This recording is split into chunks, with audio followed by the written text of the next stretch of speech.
Hi everyone, welcome back to enlightenment. आज हम discuss करने जा रहे हैं need and importance of language. इसमें स्कोप रहेगा, स्कोप भी आएगा इसमें, scope, need and importance of language. इससे पहले हम meaning of language, definition of language और नेचर ऑफ लैंग्वेज डिस्कस कर चुके हैं। यदि आपने वो वीडियो नहीं देखी है तो आई बटन में उसका लिंक दिया है, वहां से जाके आप उसको देख सकते हैं और प्लेलिस्ट में उसका लिंक है। तो पहले आपको वो वीडियो देखनी है, उसके बाद आपको ये देखना है। ये है जो ये आपका 4 मार्क्स से क्वेश्चन में बहुत बार पूछा जाता है और लॉन्ग क्वेश्चन में भी उसको पूछा जाता है। तो हम देखते हैं कि भाषा, जैसे हमने लास्ट वाले सेशन में भी डिस्कस किया था कि जो भाषा है, हमारी लैंग्वेज है, किसी के भी जीवन में उसका एक इम्पोर्टेंट रोल होता है, क्योंकि लैंग्वेज के थ्रू ही हम अपनी बात दूसरों को समझाते हैं और दूसरों की बात हम खुद समझते हैं। तो अब देखते हैं कि स्कोप ऑफ लैंग्वेज क्या है। तो भाषा का किसी भी व्यक्ति के जीवन में महत्वपूर्ण स्थान है, क्योंकि लैंग्वेज के थ्रू हम अपनी बातों को समझाते हैं और दूसरों की बातों को समझते हैं। और केवल हम अपने शब्दों को ही यूज नहीं करते हैं, दूसरों के सामने प्रेजेंट नहीं करते हैं, वरन इसका प्रकाशन अनेक प्रकार से होता है। मतलब हम अपनी बात अलग अलग तरह से समझाते हैं, जैसे कि वर्बल, नॉन वर्बल और रिटन भी हो सकता है और ये ओरल फॉर्म भी हो सकता है। तो इस तरह से हम अपनी बात दूसरों को समझाते हैं। कभी हम क्या होता है, बिना बोले अपनी बात समझाते हैं, सिर हिला के समझाते हैं, संकेतों के द्वारा समझाते हैं। और इस तरह क्या है कि हम जो है साइन लैंग्वेज भी यूज करते हैं, साइलेंट लैंग्वेज भी यूज करते हैं। तो इसका बहुत इंपॉर्टेंट रोल है अपने आप में। अब देख लेते हैं कि जैसे कि रिटन, यहाँ पर 2 पार्ट में डिवाइड है इसको, रिटन और ओरल। तो रिटन में क्या है कि रिटन डायरेक्शन होती है ना, कि जैसे आप जाते हैं तो उसमें लिखा होता है कि दाएं मुड़ो, बाएं मुड़ो। जब हम रोड पे क्रॉस कर रहे होते हैं तो वहां पे लिखा होता है कि इधर का रास्ता सही नहीं है, इधर मत जाइए। तो ये डायरेक्शन रिटन फॉर्म में होती है। उसके बाद ऑर्डर्स, ये हमारे ऑर्डर्स भी रिटन फॉर्म में होते हैं। कंपनी के रूल्स रेगुलेशन है, स्कूल के रूल्स रेगुलेशन है, कॉलेज के रूल्स रेगुलेशन है, ये रिटन फॉर्म में होते हैं। मैगजीन्स भी ये रिटन फॉर्म में, इसमें रिटन फॉर्म में होता है मैगजीन्स में। ऐसे ही जर्नल्स हैं, जर्नल्स में हमारे रिसर्च पेपर पब्लिश होते हैं, आर्टिकल्स होते हैं, ये सब रिटन फॉर्म में होते हैं। और ये एक लैंग्वेज का ही एक स्कोप है। बुलेटिन है, पोस्टर आपने देखे होंगे, पोस्टर है, साइन बोर्ड है, ये सारे क्या हैं, ये रिटन फॉर्म में है ये। उसके बाद हम ओरल की बात करते हैं। ओरल लैंग्वेज, यहाँ रिटन लैंग्वेज है, यहाँ पर ओरल लैंग्वेज है। ओरल लैंग्वेज में क्या, डिस्कशन होना। हम क्लास में डिस्कशन कराते हैं, वो ओरली डिस्कशन होता है। कोई डिबेट कंपटीशन होता है, डिबेट डिस्कशन होता है, वो ओरली डिस्कशन होता है।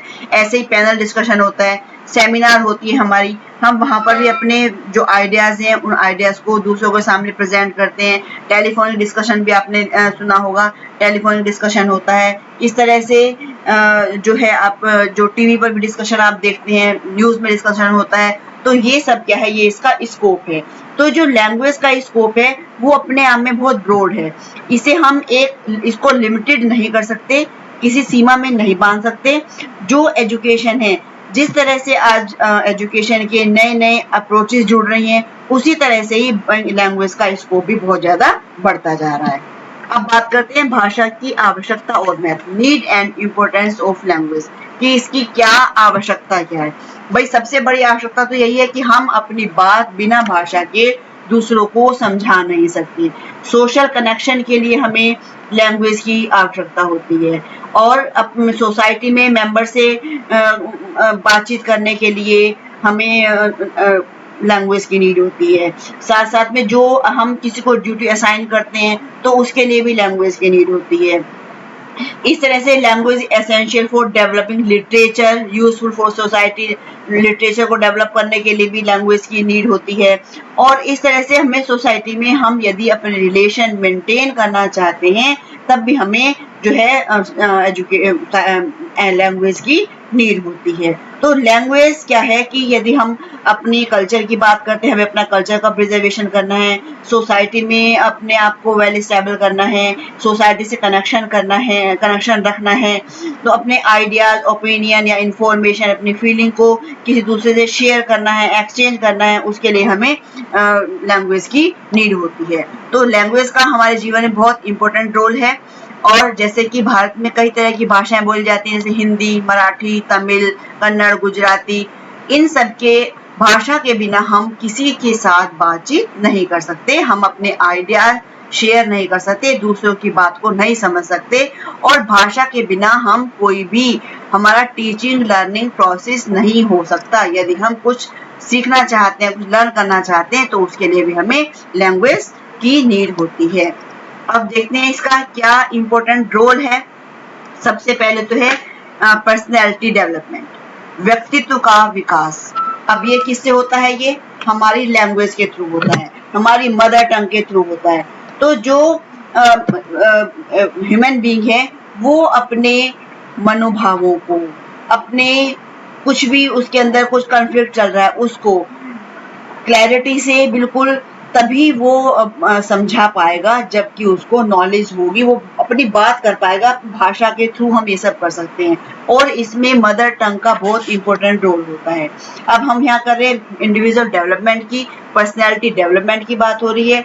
तो जो मदर टंग है उसकी नॉलेज से ही जो बच्चे हैं उनमें उनका ऑल राउंड डेवलपमेंट होता है, उनका ऑल जो उनका सारी पर्सनैलिटी है वो पर्सनैलिटी डिपेंड करती है। बच्चे का जो इंटेलेक्चुअल लेवल है या उसका मोरल डेवलपमेंट है, कल्चरल डेवलपमेंट है, इस सब में उसकी मदर टंग हेल्पफुल होती है।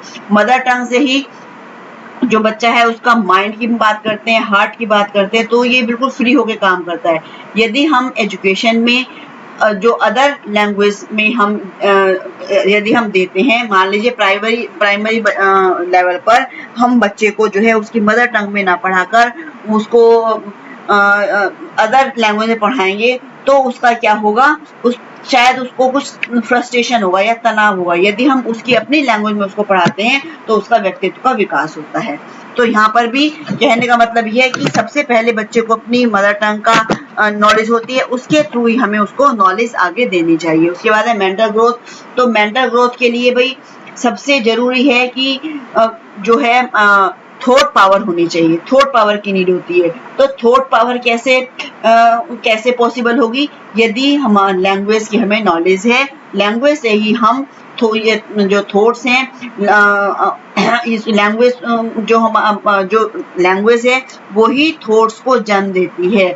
और जैसे कि महात्मा गांधी जी ने कहा है कि बच्चे के मानसिक विकास के लिए भाषा को उतना ही आवश्यक मानते हैं जितना कि शारीरिक विकास के लिए जो मदर है वो मदर को माना जाता है। उसके बाद है इनका भावात्मक विकास यानी कि इमोशनल डेवलपमेंट।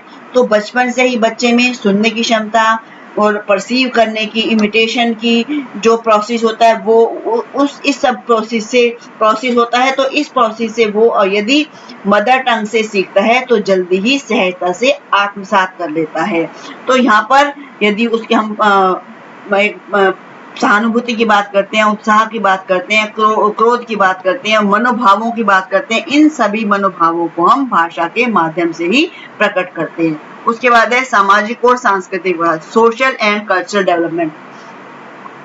तो जो स्टूडेंट है, ये बच्चा है, बच्चे के जन्म से ही उसका सोशल कल्चर जो उसको एनवायरनमेंट मिलता है उसी के ही संदर्भ में, उसी के रेफरेंस में आकर वो बच्चा सीखता है। जैसा उसका एनवायरनमेंट होता है ऐसे ही वो सीखता है। उसके आस पड़ोस होता है, सामाजिक परिवेश होता है, और यहीं पर ही क्या होता है, जब बच्चे का नामकरण संस्कार होता है या फिर अन्नप्राशन संस्कार होता है या अदर जो भी सेरेमनीज होती हैं, ये सेरेमनीज जो है बच्चे घर में देखते हैं और उनके अंदर ये कल्चर जो है रिचुअल्स ये डेवलप हो जाते हैं और इससे क्या है वो धीरे धीरे इस परिवेश से जुड़ जाता है। और ये सब कैसे संभव होता है? ये लैंग्वेज के थ्रू ही संभव होता है। Creative talent and mother tongue, सृजनात्मक प्रतिभा और मातृभाषा। अब जो व्यक्ति है उसकी चिंतन क्षमता, मनन करता है वो, तो इसमें क्या होता है कि उसकी जो मदर टंग है वो अपनी मदर टंग में ही करता है। जो व्यक्ति में चिंतन मनन शक्ति की जागृत होती है वो उसी के अंदर ही इमेजिनेशन पावर भी डेवलप होती है। तो जो उसकी मौलिक कल्पना होती है उसको मूर्त रूप देने के लिए सृजनात्मकता होनी जरूरी है। हम क्या करते हैं, बच्चों के अंदर हमें क्रिएटिविटी डेवलप करनी होती है। क्रिएटिविटी डेवलप करने के लिए हमें भाषा का सहारा लेना होता है और मातृभाषा का भी सहारा लेना होता है। तो मातृभाषा में शिक्षा से जो है, एजुकेशन से बालक प्रखर और प्रतिभावान होता है। इसके बाद है mother tongue and vocational development of child, मातृभाषा और बालक का व्यावसायिक विकास। अब भाई व्यावसायिक विकास कैसे होगा बच्चे का? भाषा के थ्रू। भाषा जो है हर चीज का बेस है। अब बच्चे को यदि कोई हम घरेलू जो हमारा काम है उसकी भी नॉलेज देते हैं, उसकी भी एजुकेशन देते हैं, तो उससे क्या है, वो देख के सीखेगा, अनुकरण से सीखेगा। तो इस संदर्भ में क्या होगा, वो ज्यादा से ज्यादा नॉलेज उसको कैसे होगी, घर में रह के होगी या मातृभाषा के माध्यम से होगी। तो इस कारण क्या है कि यदि उसको किसी हम सही ज्ञान मतलब देने के लिए किसी क्षेत्र विशेष की शब्दावली किसी व्यवसाय विशेष के लिए अलग ही हो सकती है। तो हम ये कह सकते हैं कि आजकल के जो टेक्नोलॉजी एज है, इसमें जो है जो एग्रीकल्चर से रिलेटेड जो वोकेशन है उसकी जानकारी या उसका ज्ञान अंग्रेजी में ही दिया जा रहा है, जिसके कारण कि मदर टंग के अभाव में अधिक बच्चे इसका ज्ञान नहीं ले पा रहे हैं। कहने का मतलब है कि बच्चे जो हैं एग्रीकल्चर को छोड़ते जा रहे हैं और बाहरी दुनिया में आते जा रहे हैं और इस तरह से वो अपने परिवेश के साथ समायोजन करने की कोशिश कर रहे हैं। मातृभाषा और राष्ट्रीय भाषा, mother tongue and national integration. अब मदर टंग और नेशनल इंटीग्रेशन की बात हो रही है यहाँ पर कि जो सभी जो स्टेट्स हैं उसमें एकीकरण की भावना, जिससे कि राष्ट्रीय एकता मजबूत हो। और राष्ट्रीय एकता कैसे मजबूत होगी? यदि हम सभी आपस में एक दूसरे का कोऑर्डिनेशन से रहेंगे, एक दूसरे को कोऑपरेट करेंगे और साथ साथ में अपनी मातृभाषा के माध्यम से हम जैसे कि हम जानते हैं कि जो हमारे ऊपर इंडिया पर जो विदेशी जो ईस्ट इंडिया कंपनी थी उसने बहुत समय तक राज किया था। तो यहाँ पर एक कमी ये थी कि हम अपने आप को बहुत कमजोर मान रहे थे। तो कहने का मतलब ये है कि हमें अपनी भाषा को कभी भी छोटा आंकना नहीं चाहिए। मातृभाषा और राष्ट्र की प्रगति, mother tongue and progress of the nation. अब मातृभाषा के थ्रू ही जो व्यक्ति है वो देश की जितनी भी प्रॉब्लम्स है उनको जानता है और राष्ट्र की जो प्रोग्रेस है उसमें अपना पार्टिसिपेशन कर पाएगा। आज हमारे देश के सामने बहुत सारी प्रॉब्लम्स हैं या ऑब्जेक्टिव्स हैं कि पॉपुलेशन को कंट्रोल करना है, मॉडर्नाइजेशन है, नेशनल इंटीग्रेशन है और इंटरनेशनल इंटीग्रेशन है। तो इन सब की शिक्षा व्यक्ति को लैंग्वेज के थ्रू ही दी जाती है और मातृभाषा के थ्रू हम दे सकते हैं। मातृभाषा से प्राप्त ज्ञान जो होता है वो स्टेबल होता है, स्थायी होता है। मातृभाषा और सहज ज्ञान अर्जन, मदर टंग एंड लर्निंग। भाई यदि हम मदर टंग में लर्निंग कराते हैं तो वो क्या होती है, बहुत सहज होती है, बहुत सरल होती है और इससे बच्चे जल्दी भी सीखते हैं। इसलिए ये कह सकते हैं कि मातृभाषा के माध्यम से जो बच्चों को नॉलेज दी जाती है उसको रटना नहीं पड़ता, वो उसको अपने आप ही आ जाती है। तो इस तरह से हम ये कह सकते हैं कि जो भाषा है शिक्षा और ज्ञान का सोर्स है और इसके द्वारा जो मनुष्य है समाज के साथ साथ राष्ट्र में भी बंधा रहता है, राष्ट्रीय एकता से बंधा रहता है। मनुष्य का शारीरिक विकास होता है, सामाजिक विकास होता है, बौद्धिक विकास होता है, व्यक्तित्व का विकास होता है। ये सब किस भाषा के माध्यम से ही संभव होता है। तो आज के लिए इतना ही। नेक्स्ट सेशन में अब हम रीडिंग की बात करेंगे कि रीडिंग का मीनिंग क्या है, उसके क्या एलिमेंट्स हैं और क्या उसके ऑब्जेक्टिव होंगे। Thank you so much.